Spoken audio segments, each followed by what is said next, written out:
Hello everyone. आज हम start करने जा रहे हैं हमारा ई रीजनल सीरीज में द बर्लिन रिवॉल्यूशन का पार्ट 2। पार्ट 1 में हमने डिस्कस किया था कि बर्लिन रिवॉल्यूशन के स्टार्ट होने से पहले हमारी हिस्टोरियोग्राफी में, हमारे इतिहास लेखन में क्या-क्या दिक्कतें थी। उस टाइम पे क्या-क्या चीज़ें ऐसी प्रेजेंट नहीं थी जिसकी वजह से हम हिस्ट्री को एक साइंटिफिक सब्जेक्ट के रूप में नहीं देख पा रहे थे। तो उसमें हमने देखा था कि जर्मनी में कुछ ऐसा हुआ था कि जिसकी वजह से ये जो हमारा हिस्टोरियोग्राफी, जो हमारा इतिहास लेखन है, वो एक एक जो स्टेप है वो और आगे बढ़ गया और कहीं न कहीं बहुत सारी चीज़ें जो हम साइंटिफिक तरीके से, जो हम लॉजिकल लगा के देखते हैं, वो आई इसमें। जैसे आप हमने देखा था कि निहुर का जो रोल था, उनका बेसिकली था क्या? कि एक्सटर्नल क्रिटिसिज़्म क्या है भाई, इंटरनल क्रिटिसिज़्म क्या है? तो एक्सटर्नल में हम कैसे काम कर रहे हैं, हम देख रहे हैं ऑथेंटिसिटी, और इंटरनल में क्या कर रहे हैं कि भाई जो अंदर लिखा हुआ है, वो सही भी है कि नहीं? किसी ने ऐसे ही स्टोरी बना दी है। वो ये दोनों चीज़ को जब हम मिलाकर देखते हैं, तो हम जानते हैं कि हाँ ठीक है, हमारा जो ये सोर्स है, ये सही है, अब हम इसको यूज़ कर सकते हैं अब हिस्ट्री लिखने में। आज से 1500 साल पहले क्या हुआ है, ये हमें नहीं पता, पर कहीं न कहीं तो लिखा गया होगा। तो हम उसको लेकर आते हैं, उसको लिखते हैं, हम उसमें क्रिटिसिज़्म का यूज़ करते हैं, तब हम हमारी हिस्ट्री लिखी जाएगी, तब हमारा इतिहास लेखन होगा। इसी चरण को आगे बढ़ाते हुए जो हमारे बर्लिन रिवॉल्यूशन के, हमारी बर्लिन क्रांति के जो रियल, आप कह सकते हो प्रणेता हैं और जो इनको आगे लेकर गए हैं, फाउंडर हैं, फादर हैं, वो हैं हमारे राके साहब। और राके साहब का हमारा क्या काम है, उन्होंने कैसे आए इस चीज़ में, अब हम उनके बारे में पढ़ेंगे। तो सबसे पहले हम देखते हैं राके के बारे में कि राके आखिर थे क्या। तो राके आप देख सकते हो, जैसे ये एक जर्मन फिलोलॉजिस्ट थे। क्या थे? German philologist. फिलोलॉजिस्ट मतलब क्या होता है? भाषा शास्त्री। मतलब जो लैंग्वेजेस को पढ़ता है कि लैंग्वेज कैसे, उसकी हिस्ट्री क्या है, वो कैसे आया, उसको ना पूरी भाषा को, अगर हमारी भाषा हिंदी है, इसकी लिपि देवनागरी है, तो ये कैसे यूज़ में आई, पहले सबसे पहले कहाँ यूज़ हुई, तो ये इसका और कैसे इवोल्यूशन धीरे-धीरे इसका हुआ।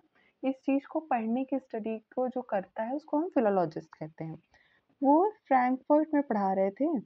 वो एक हाई स्कूल टीचर थे, वो फ्रैंकफर्ट में पढ़ा रहे थे। और जैसे आप देखते हो, अपनी-अपनी बुक्स पढ़ के हम थोड़ा बोर हो जाते हैं, तो हम सोचते हैं कभी-कभी कि ना, अब ना थोड़ा-सा साइंस पढ़ लेते हैं, थोड़ा बायो पढ़ लेते हैं। तो ऐसे ही एक दिन इनका भी मन किया होगा, इन्होंने कहा कि अब थोड़ा ना हिस्ट्री पढ़ लेते हैं।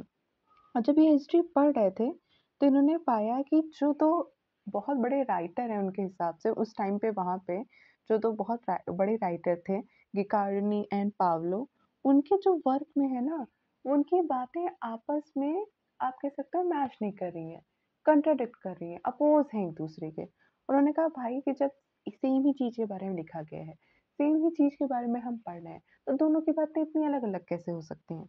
तो उन्होंने कहा कि मैं अब इसका खुद ही रिसर्च करता हूँ कि क्या इन दोनों में से किसकी बातें सही हैं और किसकी कितनी सही हैं।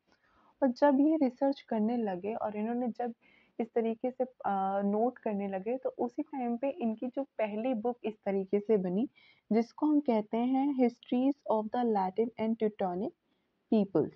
और ये कब पब्लिश हुई थी? 1824 में। तो अगर आपसे कोई पूछे कि राके की पहली बुक कौन थी, तो आप ये कह सकते हो।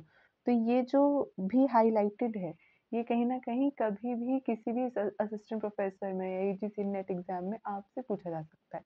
तो आप इसको अच्छे से नोट कर लो। देन इनकी फर्स्ट बुक के बाद आप ये कह सकते हो कि इनकी जर्नी एज़ अ हिस्टोरियन बस ऐसे स्टार्ट ही हुई थी। ये तो पहला स्टेप था, सीढ़ी का पहला कदम था, धीरे-धीरे आगे बढ़ रहे हैं। तो इन्होंने क्या किया कि अब इन्होंने कंपेयर करना स्टार्ट किया। इन्होंने कंपेयर क्या किया, वॉल्टर स्कॉट की बुक को इन्होंने कमाइंस की बुक से, क्या कहते हैं, कंपेयर किया था। और इन्होंने पाया कि जो हमारा सत्य है, जो हमारा ट्रुथ है, वो हमारी इमेजिनेशन, फिक्शन से कहीं ज़्यादा इंटरेस्टिंग है।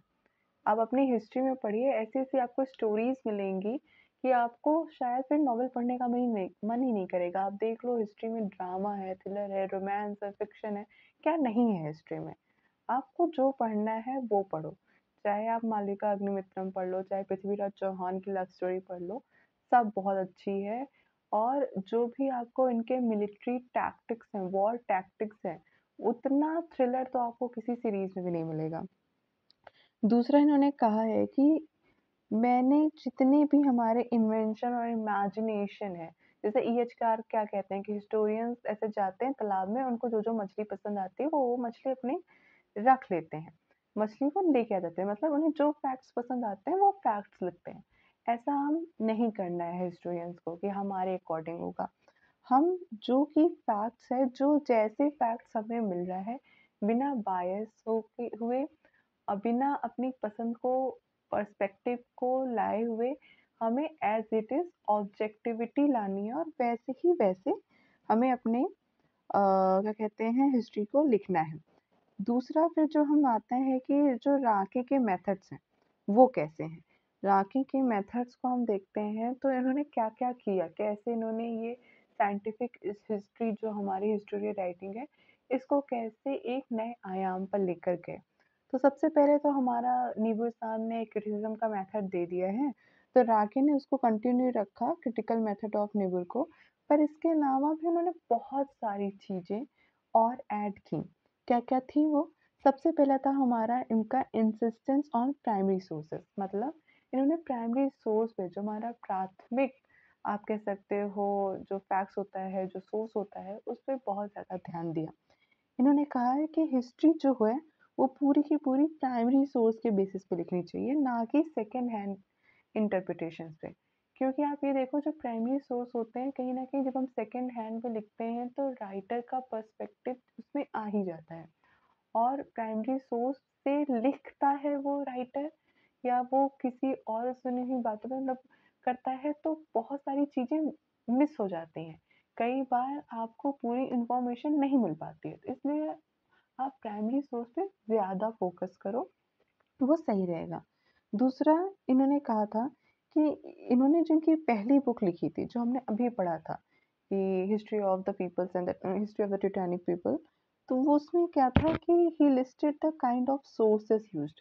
हम आज अब तो आज हमारे लिए बहुत नॉर्मल है कि हम अपने फुटनोट्स देते हैं, हम बिब्लियोग्राफी देते हैं, हम अपने इवन अपने लाइक 9th क्लास के भी प्रोजेक्ट में हम रेफरेंसेस दे देते हैं कि हमने कहाँ-कहाँ से क्या-क्या मैटर उठाया है। पर उस टाइम पे ऐसा नहीं था। पर इन्होंने बताया कि मेमोइर्स को उन्होंने लिया, जो डायरीज़ होती हैं, लेटर्स होते हैं, जो रिपोर्ट्स होती हैं, जो आई विटनेस होते हैं, इन सब को उन्होंने अपनी बुक में यूज़ किया है। दूसरा, understanding the past on its own terms. हम आई थिंक इसके बारे में पहले भी बात कर चुके हैं कि हम प्रेज़ेंट में रहते हुए आज की जो हमारी आइडियोलॉजीज़ है, आज की जो हमारी विचारधाराएँ हैं, उसके बेसिस पे पास्ट को जज नहीं कर सकते।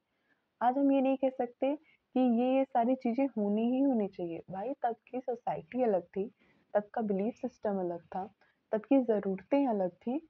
तो हर सोसाइटी की अपना एक तरीका होता है, अपनी एक नॉर्म्स होते हैं, अपनी एक वैल्यू होती है, जो समय के साथ बदलती रहती है। और इससे ही सभ्यता बढ़ती है, फलती है, फूलती है, सब कुछ होता है। तो आज अगर हम इस मॉडर्न 21st सेंचुरी में आ चुके हैं, तो इसके बेसिस पे हम फर्स्ट सेंचुरी बीसीई को अगर उस पे कंपेयर करें, तो ये एक हिस्टोरियन के लिए सही नहीं है। तो इन्होंने यही कहा है कि हमको पास्ट को पास्ट की रह के ही देखना होगा। हम प्रेज़ेंट की आइडियोलॉजी से जज नहीं कर सकते हैं। दूसरा इन्होंने कहा है कि हिस्ट्री को जो है एक काम मिला है पास्ट को जज करने का, अपने अतीत को देखने का, उसको जज करने का। जबकि इतना बड़ा उसको हिस्ट्री को काम नहीं करना चाहिए। हिस्ट्री का काम केवल इतना है कि एक्चुअल में क्या हुआ, ये बताना। हिस्ट्री में क्या हुआ था, क्या सही था, क्या गलत था, ये जज करना काम नहीं है। हिस्ट्री का काम है कि क्या हुआ था, ये बताना। नेक्स्ट हमारा जो इनका और भी जो मेथड है वो आता है, तो वो आता है स्कॉलरली अप्रेंटिस। मतलब अप्रेंटिस मतलब आप देख सकते हो इक्विपमेंट्स। जब भी हम कोई आप देखो कोई लैब में आप जाते हो तो आपके पास बेसिक सेट होता है ना कि आप क्या यूज़ कर रहे हो। आप फिजिक्स लैब में जाओगे तो कुछ चीज़ें लेकर जाओगे, आप बायोलॉजी लैब में जाओगे तो कुछ चीज़ें लेकर जाओगे कि हमें इसका यूज़ करना है। उसी तरह आप हिस्ट्री लैब में भी जाओगे तो कुछ चीज़ें होती हैं। और वो क्या चीज़ें होती हैं? वो होती हैं कि हमने कौन-कौन सी बुक्स यूज़ की हैं। हमारे फुटनोट्स, बिब्लियोग्राफीज़, रेफ़रेंसेस, ये तो बहुत ही ज़्यादा इम्पोर्टेंट है। अगर आप मास्टर्स में डिसर्टेशन बनाओगे, तो बिब्लियोग्राफी और फुटनोट्स मोस्ट इम्पोर्टेंट है कि ये आपने जो मैटर उठाया है, वो कहाँ से उठाया है। आप अगर क्या कहते हैं असिस्टेंट प्रोफेसर के लिए कोई चीज़ लिखते हो या फिर आप कोई आंसर राइटिंग करते हो, तो भी आपके फैक्ट्स और सोर्सेज़ बहुत इम्पोर्टेंट हो जाते हैं। आप क्या कहते हैं पीएचडी के इंटरव्यू के लिए जा रहे हो और आपने अपना प्रोजेक्ट बनाया है, तो उसमें भी बहुत ज़्यादा इम्पोर्टेंट हो जाता है। तो आपको फुटनोट, बिब्लियोग्राफी ये तो हिस्ट्री की जान है। इसके बिना आप हिस्ट्री नहीं कर सकते हो। तो इन्होंने जो ये कॉन्सेप्ट है जिसके लिए आज हम कह रहे हैं कि ये तो बहुत बेसिक चीज़ है, इसके बिना हिस्ट्री नहीं लिखी जा सकती है। ये बेसिक चीज़ को राके ने बताया कि ये बेसिक नहीं, ये मेन चीज़ है। यही इम्पोर्टेंट है। इसके बिना हिस्टोरियोग्राफी नहीं है। दूसरा, ये जो हमारा है scholarly apparatus allowed readers to verify where each fact came from. अब सिंपल सी बात है ना, अब रीडर्स को भी आसानी होती है।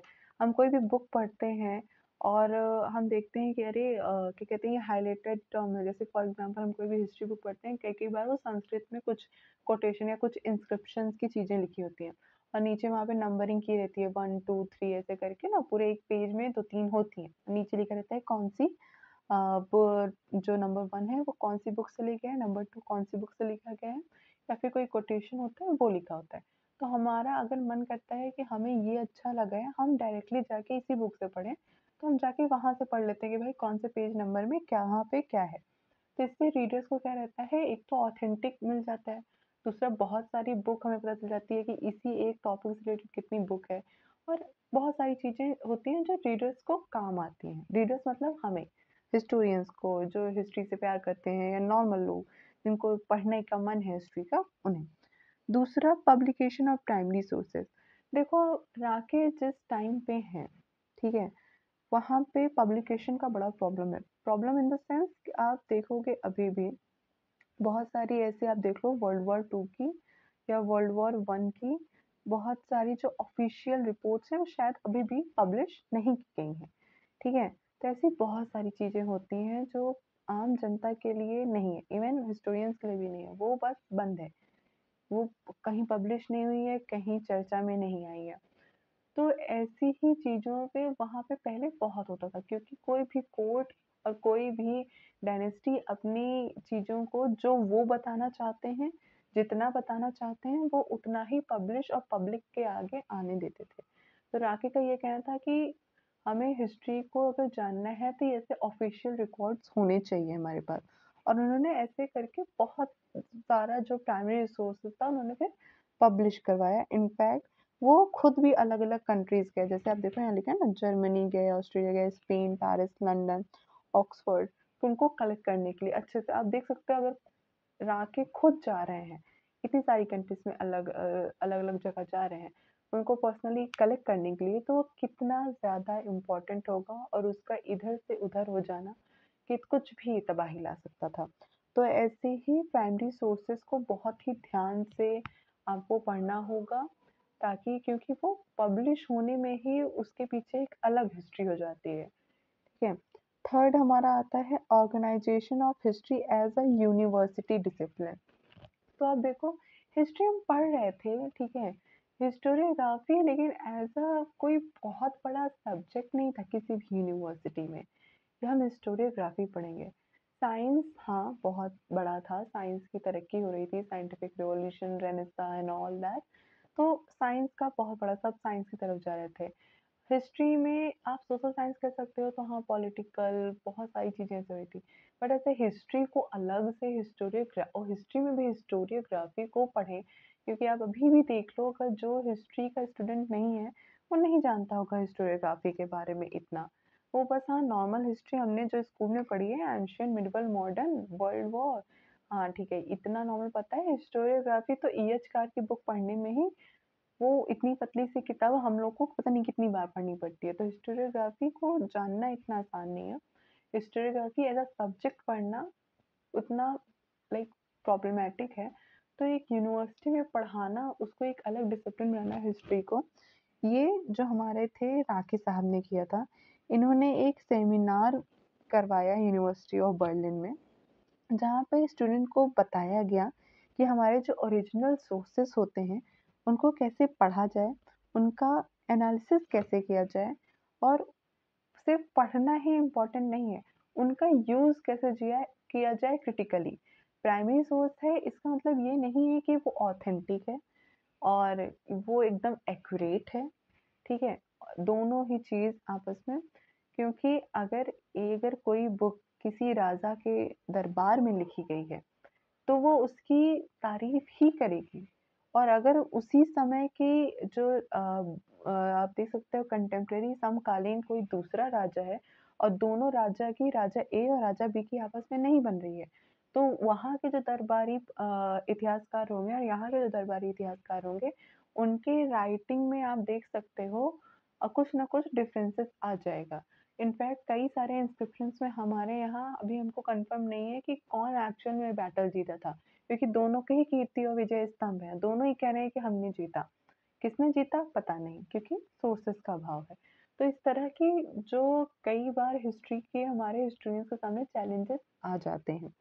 तो ये बताना कि कैसे हिस्ट्री में अप्लाई किया जाए क्रिटिकल मेथड, ये और रिसर्च बेस्ड हिस्ट्री कैसे लिखी जाए, इसका एक सेमिनार कराया और बेसिकली हिस्टोरियोग्राफी को आम स्टूडेंट तक लेकर गए।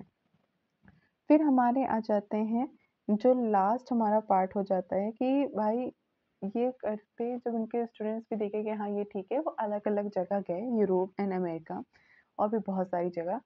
फिर उसके बाद ये जो हमारा हिस्टोरियोग्राफी है 19th सेंचुरी के एंड तक आते-आते एक बहुत ही पूरे जगत में अपना एक सर्वव्यापी या विश्वव्यापी रूप धारण कर लिया था। लास्ट हमारा आता है हिस्टोरिकल जर्नल। जर्नल आप समझते हो ना, मतलब मैगज़ीन्स टाइप के, बुक टाइप के, जो आप बेसिकली आप करते हो, पढ़ते हो, तो वो वाला। तो 1859 में जो हमारा कह सकते हैं कि हिस्टोरिकल जर्नल जो पहला था, क्या था? हिस्टोरिक जिट स्क्रिप्ट। ये जर्मन लैंग्वेज में है, तो आप लोग अपना प्रोनंसिएशन देख लेना, ठीक है? तो वो था, इन्होंने किया था, एक राके के फॉलोवर थे, इन्होंने इसको स्टार्ट किया था, फाउंड किया था हेनरिक वॉन सिबल। और इसके बाद बहुत सारे जर्नल्स आए, जहाँ से लोगों को बहुत सारी इन्फॉर्मेशन मिली और ये एक ट्रेंड शुरू हो गया। और हमारा जो ये साइंटिफिक मेथड था हिस्टोरिकल रिसर्च का और ये कैसे इसको प्रमोट किया जाए, कैसे इसको फैलाया जाए, ये एक तरीके से शुरू हो गया। हिस्ट्री को as a true scientific subject देखने लगे। अब ये केवल लिटरेचर, कहानी, साहित्य की स्टोरी नहीं थी, ये केवल पॉलिटिकल सिस्टम का पार्ट नहीं रह गया कि हाँ पॉलिटिकल हिस्ट्री का पार्ट नहीं रह गया कि हाँ हमारी हिस्ट्री डायनेस्टी में ही कैसे इन्वॉल्व थी ना, हम पहले राजा और रानियों की कहानी पढ़ते थे। अब इससे कहीं बड़ा हो गया, हम सभ्यता, कल्चर, बहुत सारी चीज़ें, हमारी हिस्ट्री, आप जो भी चीज़ उठा लो उन सारे सब्जेक्ट की हिस्ट्री है। साइंस की हिस्ट्री है, हिस्ट्री की हिस्ट्री है, पॉलिटिकल की हिस्ट्री है, तो ये इतने बड़े सब्जेक्ट को एज ट्रू साइंटिफिक हम सब्जेक्ट के रूप में देखने लगे। लास्ट हमारे लिए जो बहुत इम्पोर्टेंट होता है एग्ज़ाम के पॉइंट ऑफ व्यू से, वो हमारे आते हैं राकेश के जो हमारे वर्क हैं, मतलब राके की बुक्स। और ये बुक्स अभी मैंने यहाँ पे कुछ दी हैं और हम इसको देखते हैं। हमारा पहला जो था, इनकी सबसे पहली बुक जो हमने पहले पढ़ लिया है, history of Latin and German people, ठीक है? 1824। आप year, I don't think year इतना आता है, बट हाँ नाम आते हैं कि ये बुक किसकी है। जैसे टॉइनबी की book the study of history और मार्क ब्लॉक की बुक और बहुत बहुत सारी बुक आती है, क्रोसे की बुक। और आप इन सारी जितने भी राइटर्स का आपको जितनी भी बुक मिले, जहाँ से मिले, आप इसको नोट करते रहा करो, क्योंकि बुक्स याद करना बहुत मुश्किल होता है और बुक्स ही पूछे जाते हैं मोस्टली। बुक्स या फिर या कोटेशन दे देंगे कि क्या इन्होंने किसने किसको क्या बोला था। चलो अभी हम बुक पे वापस आते हैं। दूसरी बुक है इनकी हमारी हिस्ट्री ऑफ पोप्स, जो कि 3 वॉल्यूम में है। फिर थर्ड है हमारी German history at the time of Reformation, 5 volume में। The 9 books of Russian history, history of France, history of England, the origin of the wars of the revolution, हैंडनबर्ग world history. तो आप इन सब बुक को 1-2 बार देखोगे, आपको याद हो जाएगा। तो ये था हमारा बर्लिन रिवॉल्यूशन कंप्लीट हो गया है। अब हम मिलेंगे नेक्स्ट ई श्रीधरन सीरीज में। तब तक के लिए all the best for your studies.